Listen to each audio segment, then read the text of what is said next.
Hi friends, कैसे हैं आप लोग। उम्मीद करते हैं कि आप लोग अच्छे होंगे। मैं रोशन कुमार आप सभी का एक छोटे से चैनल महानामा मैथ क्लासेज में बहुत बहुत स्वागत करता हूं। आज मैं फिर से लेक्चर नंबर 2 है मेरा। पहला लेक्चर अगर आप नहीं देखे हैं तो रिक्वेस्ट है कि आप सबसे पहले पहला लेक्चर देखें। उनका लिंक मैं डिस्क्रिप्शन बॉक्स में डाल दूंगा। आप सबसे पहले जो पहली लेक्चर है मेरी वो टोटली जो है सिलेबस बेस्ड है। तो आप जब पहली लेक्चर को देखेंगे तो उसमें जानेंगे कि सिलेबस क्या है क्लास 9th की, या आपकी क्लास 9th की। आज जो इस लेक्चर के माध्यम से अध्याय 1, जो आपके अध्याय का 1 हमने पढ़ाया था सिलेबस वाले लेक्चर में, कि वास्तविक संख्याएं यानी रियल नंबर क्या होती है, इस चैप्टर को हम लोग स्टार्ट कर रहे हैं। ठीक है, ये लेक्चर नंबर सेकेंड है। आप लोग सबसे पहले लेक्चर नंबर फर्स्ट को देखिए। आइए हम लोग इस चैप्टर को एकदम जितना डिटेल्स हो सकता है, अब इसी लेक्चर का पार्ट 1, पार्ट 2, पार्ट 3 करके वीडियो आएगा।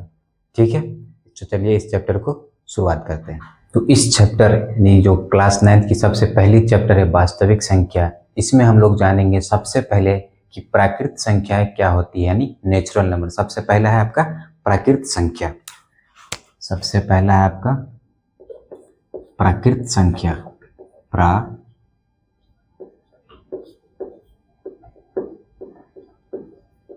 प्राकृत संख्या, इनको अंग्रेजी में नेचुरल नंबर बोला जाता है। Natural number.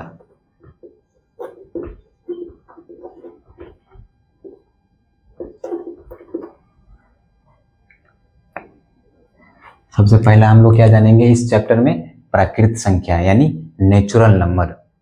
तो गिनती में प्रयोग होने वाली संख्याएं प्राकृत संख्याएं कहलाती है। आप लोग पहले समझ लीजिए कि प्राकृत संख्याएं क्या होती है।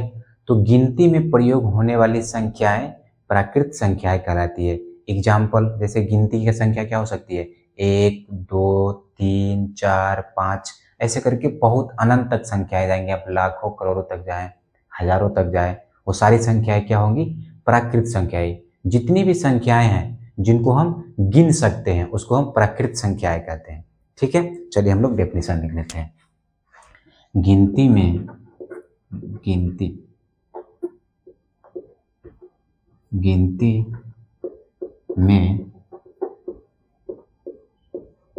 में प्रयोग होने वाली संख्याएं, गिनती में प्रयोग होने वाली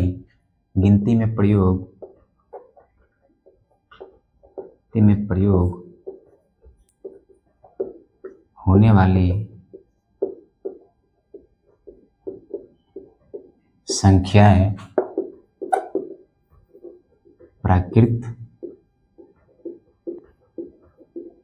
प्राकृत संख्या कहलाती है।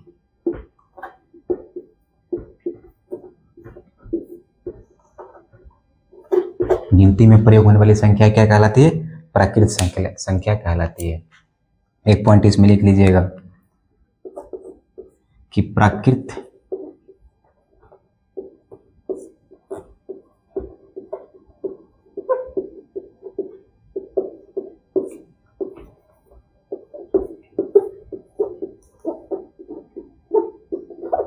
संख्याओं के समुच्चय को कैपिटल एन से सूचित किया जाता है। प्राकृत संख्याएं के समुच्चय को कैपिटल एन से सूचित किया जाता है। सूचित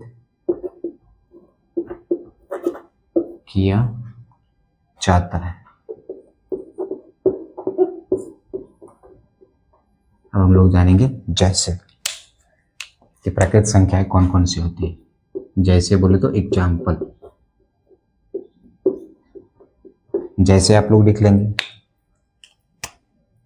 जैसे आपका संख्या हो सकता है 1, 2, 3, 4, 5, ऐसे करके डॉट अंत तक जाएंगे। आप हजारों लाखों वो सारी संख्याएं जिनको आप गिन सकते हैं, गिनती में प्रयोग करते हैं, वो सभी संख्याएं क्या कहलाती है, आपकी प्राकृत संख्याएं कहलाती है, यानी नेचुरल नंबर।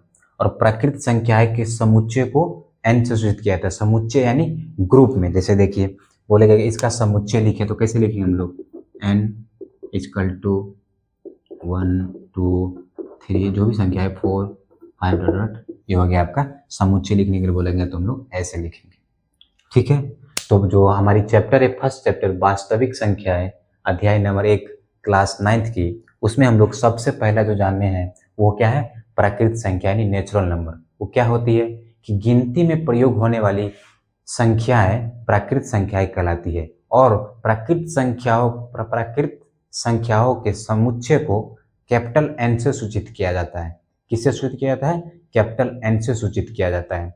एग्जाम्पल हमने बताया 1 2 3 4, मतलब बहुत सारे संख्या, आप लोग खुद से भी सोच सकते हैं कि हम जिसको गिन सकते हैं, जैसे 10,000 हम उसको गिन लिए तो क्या हो गया, प्राकृत संख्या। जैसे 100 हमने उसको गिन लिया, वो क्या हो गया आपकी प्राकृत संख्या। ऐसे बहुत लाखों हजारों संख्याएं जो कि जिसको हम गिन सकते हैं, वो सभी क्या है, प्राकृत संख्या है।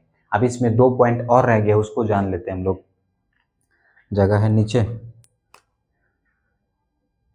देखिए 2 पॉइंट है कि सबसे छोटी प्राकृत संख्या क्या होती है और सबसे बड़ी प्राकृत संख्या क्या होती है। आपसे पूछ सकता है कि बताइए सबसे प्राकृत संख्या आपने पढ़ा है तो सबसे छोटी प्राकृत संख्या क्या है, और एक और पूछ सकता है कि सबसे बड़ी प्राकृत संख्या क्या है। तो उसी पे 2 पॉइंट है, आप लोग लिख लेंगे कि सबसे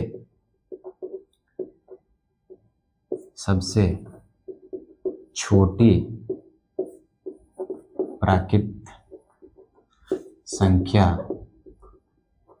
सबसे छोटी प्राकृत संख्या 1 होती है। अब कोई भी पूछेगा कि बताओ सबसे छोटी प्राकृत संख्या क्या होती है, तो 1 जो है आपकी सबसे छोटी प्राकृत संख्या। देखो हमने एग्जाम्पल में भी स्टार्ट किया कहाँ से, 1 से ही स्टार्ट किया कि सबसे छोटी, सबसे पहला क्या लिखा 1 2 3 4 5, तो क्या हो गया आपकी 1 जो है सबसे छोटी प्राकृत संख्या है। और जो सबसे बड़ी प्राकृत संख्याएं होती है,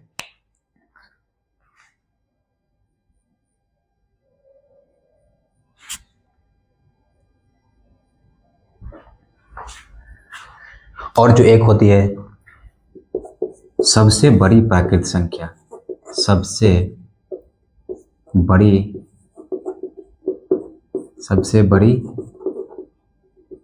प्राकृत संख्या, सबसे बड़ी सबसे छोटी संख्या तो हमको पता चल गया कि हाँ 1 जो है सबसे छोटी, लेकिन सबसे बड़ी प्राकृत संख्या को हम लोग गिन नहीं सकते, क्योंकि कितना तक जाएगा आप कह नहीं सकते। वो 100 तक जाएगा, 1000 तक जाएगा, 10,000 जाएगा, 20,000 जाएगा, कितनी संख्या है तो हम इसको डिफाइन नहीं कर सकते, उसको हम गिन नहीं सकते, कह सकते अनगिनित होगा।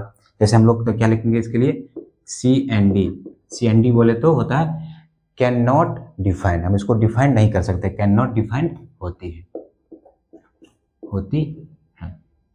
ठीक है। तो आपसे पूछेगा, सबसे पहला पूछेगा प्राकृत संख्या की डेफिनेशन जाना, फिर उसके समुच्चय को कैपिटल एन से सूचित किया जाता है, फिर उसका एग्जाम्पल, फिर हमें जाना कि सबसे छोटी प्राकृत संख्या 1 होती है और सबसे बड़ी प्राकृत संख्या कैन नॉट डिफाइंड, CND यानी कैन नॉट डिफाइंड, हम इसको डिफाइंड नहीं कर सकते, ठीक है। उम्मीद करते हैं प्राकृत संख्या में सब कुछ आपको क्लियर हो गया होगा। अगर हो सकता है कुछ इसमें छोटा भी हो तो आप लोग कमेंट कीजिएगा, बताइएगा जरूर, ताकि मैं अगली जब मैं पढ़ाऊँ इस चीज़ को तो उस चीज़ में सुधार कर सकूँ, ठीक है। अब हम लोग आगे बढ़ते हैं, इसमें इस चैप्टर में वास्तविक संख्या में हम लोग आगे बढ़ते हैं, ठीक है। इसको आप लोग नोट कर लेंगे, आप लोग प्रॉपर नोट्स बनाते जाइए, जो भी मैं लिखा रहा हूँ समझिए एकदम की द पॉइंट है कि जो हम पढ़ाएंगे उससे आपके जो चैप्टर है उसके सारे सवाल आपके इससे ही बनेंगे, ठीक है।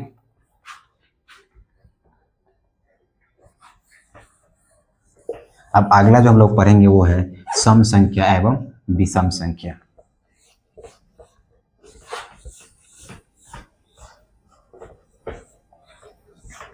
सम संख्या विषम संख्या बहुत आसान, आप लोग को पहले से भी पता होगा।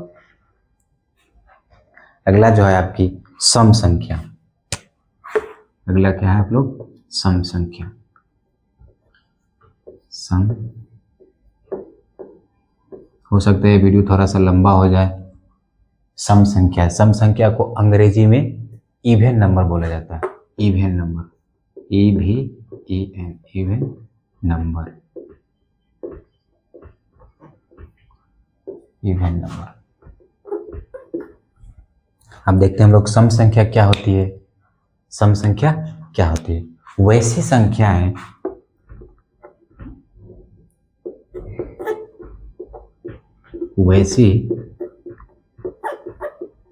वैसी संख्याएं जो दो से ऐसी संख्या है जो दो से विभाज्य, ये संख्या है जो दो से विभाज्य, वैसी संख्या है जो दो से विभाज्य हो तो, ऐसी संख्या जो दो से विभाज्य हो तो, वैसी संख्या है जो दो से विभाज्य हो तो उसे, ये संख्या जो दो से विभाज्य हो तो उसे सम संख्या कहते हैं, उसे सम संख्या कहते हैं, उसको सम संख्या कहते हैं। सम संख्या को कैपिटल ई से सूचित किया जाता है, सम संख्या को कैपिटल ई से सूचित किया जाता है।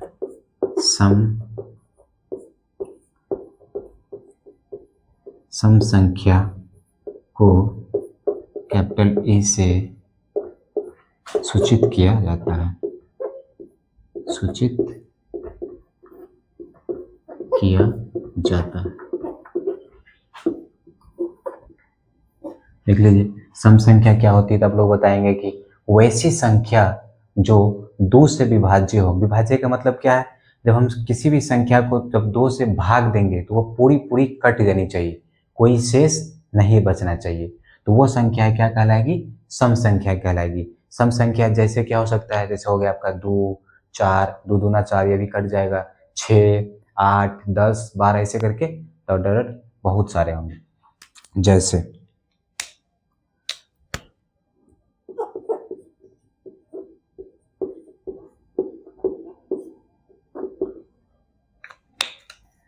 जैसे आपके 2, 4, 6, 8, 10 ऐसे करके बहुत सारे होंगे, ठीक है।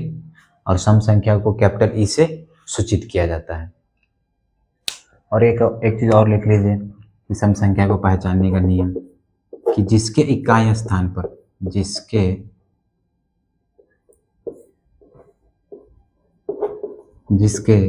इकाई स्थान पर, इसके इकाई स्थान पर 0, 2, 4, 6, 8 हो तो वह संख्याएं 2 से विभाजित होती हैं, वह संख्याएं 2 से विभाजित होती है। इकाई दाएं तो आपको आता होगा, जैसे मान लो हमने रैंडम एक संख्या दी है, मान लो कि दे दे 2, 4, 6, 8। अब ये बोला है कि बताइए कि ये संख्या 2 से विभाजित है कि नहीं, तो हम लोग कैसे पहचानेंगे, हमने क्या लिखा है कि जिसके इकाई स्थान पर 0, 2, 4 हो तो वह संख्या क्या होगी, 2 से विभाजित होगी। देखो इकाई दाएं आप लोगों को गिनना आता होगा, जैसे होता है इकाई, दहाई, सैकड़ा, हजार, 10,000, लाख, 10 लाख, ऐसे गिनती आती है आप लोगों को। तो इकाई स्थान पर क्या है आपका 2, हमने क्या होता है इकाई स्थान पर 0, 2, 4, 6 हो तो ये संख्या क्या होगी, 2 से विभाजित होगी। तो ये संख्या क्या है, 2 से विभाजित है। बिना भाग दिए हम लोग पहचान सकते हैं कि संख्या 2 से विभाजित है कि नहीं है, तो वही है सम संख्या। वैसी संख्या है जो 2 से विभाज्य हो जाए वो क्या कहलाती है, आपकी सम संख्या कहलाती है। अब आगे हम लोग पढ़ेंगे जस्ट इसका उल्टा होता है विषम संख्या, जो कि 2 से विभाजित नहीं होती है तो वो संख्या क्या कहलाएगी, आपकी विषम संख्या कहलाती है। चलिए आगे बढ़ते हैं।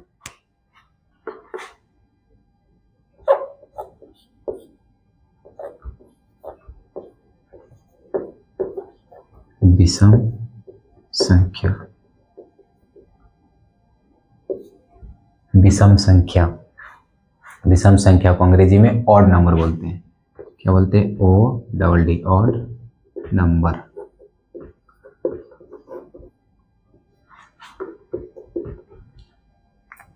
ऑड नंबर वैसी संख्या है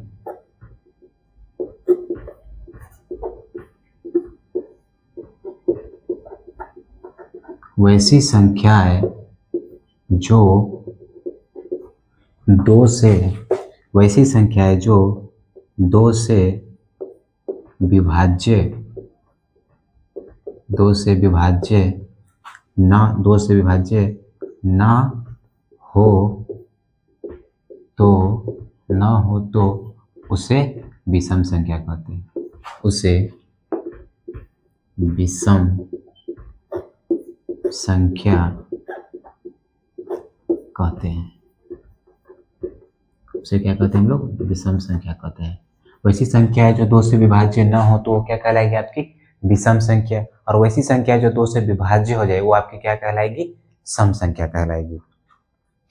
इसके लिए एक पॉइंट लिख लीजिएगा कि जिसके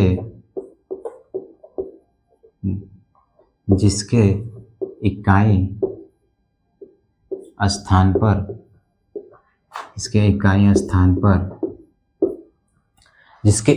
स्थान पर 1 3 5 7 1 3 5 7 या फिर कह सकते हैं 9 भी हो सकता है, 9 11 ऐसी संख्या हो तो वो संख्या क्या होगी, विषम संख्या कहलाएगी। जैसे एक एग्जाम्पल के लिए चलिए पहले हम लोग जैसे देख लेते हैं कि विषम संख्या कौन कौन सी होती है।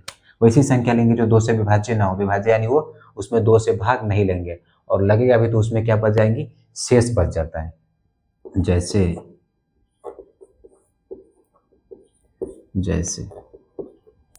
विषम संख्या का जैसे क्या हो सकता है, देखो 1 में तुम 2 से भाग दे के देखो, लगेगा ही नहीं। 3 अगर हम 2 से भाग भी देते हैं तो एक शेष बच सकता है, शेष बच जाता है, और शेष बच जाता है तो वो संख्या क्या होगी, 2 से विभाजित नहीं होगी, और नहीं होगी तो वो संख्या क्या कहलाएगी, विषम संख्या। क्योंकि हमने लिखा है वैसी संख्या है जो 2 से विभाज्य ना हो तो वह संख्या क्या कहलाएगी, आपकी विषम संख्या कहलाएंगी। जैसे हो जाएगा आपका 5 7 9 11। इस तरह से आप लोग बहुत सारे एग्जाम्पल बना सकते हैं, डॉट डॉट कर दीजिए, ठीक है। तो आप एक बार एक सम संख्या और विषम संख्या पर डिस्कस कर लेते हैं। जो आपकी सम संख्या क्या कहलाती है, वैसी संख्या है जो 2 से विभाजित हो जाती है, वो संख्या क्या कहलाती है, सम संख्या कहलाती है। और वैसी संख्या है जो 2 से विभाजित नहीं होती है, वो संख्या आपकी क्या कहलाती है, विषम संख्या कहलाती है, ठीक है। तो सम संख्या का जैसे क्या था, जैसे था आपका 2 4 6 8 10, देख रहे सब 2 के पहाड़ा में आप गिनती कर देखिए, 2 चौका 8, 2 पंचे 10, 2 छक्के 12।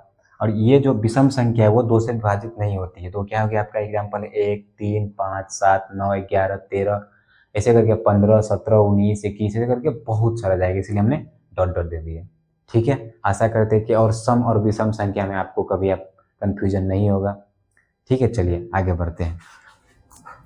तो अगली जो हमारी संख्या है वो है अभाज्य संख्या या रूट संख्या।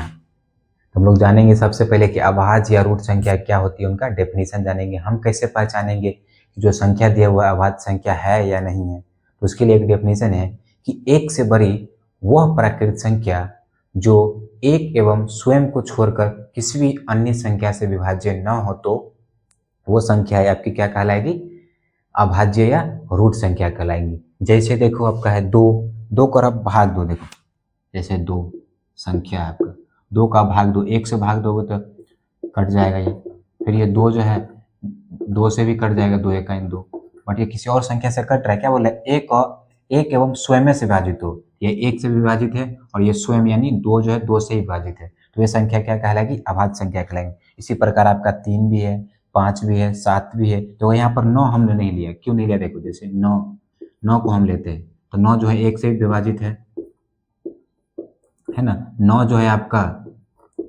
वो 3 से विभाजित, 3 तिया 9, और 9 जो है वो स्वयं से भी विभाजित है, 9 1 9। तो देखो एक से ज्यादा संख्या, उन्होंने क्या क्या डेफिनेशन में कि एक और स्वयं को छोड़कर किसी भी अन्य संख्या से विभाजित नहीं होगा, लेकिन यह एक और स्वयं को छोड़कर 3 से भी विभाजित है, इसीलिए यह संख्या क्या होगी, 9 जो है आपकी अभाज्य या रूट संख्या नहीं होगी, इसीलिए मैंने बीच में 9 नहीं दिया हुआ। क्या दिया हुआ, 3 5 7।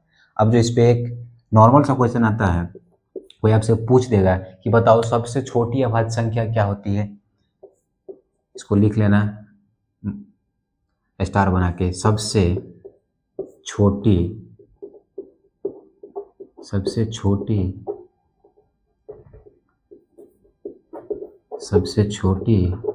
अभाज्य संख्या, सबसे छोटी अभाज्य संख्या को क्या लग रहा है, ये 2, सबसे छोटी अभाज्य संख्या है 2 होती है, ठीक है। चलिए आज इतना तक ही रखते हैं, आगे हम लोग ऐसे ही और भी बहुत सारे संख्या आएंगे, आपकी यौगिक संख्या हो गया, इसके बाद पूर्णांक आएगा, धनात्मक पूर्णांक, ऋणात्मक पूर्णांक, हम लोग धीरे धीरे करके सबके बारे में जानेंगे। आज के लिए इतना ही, मिलते हैं अगले वीडियो में।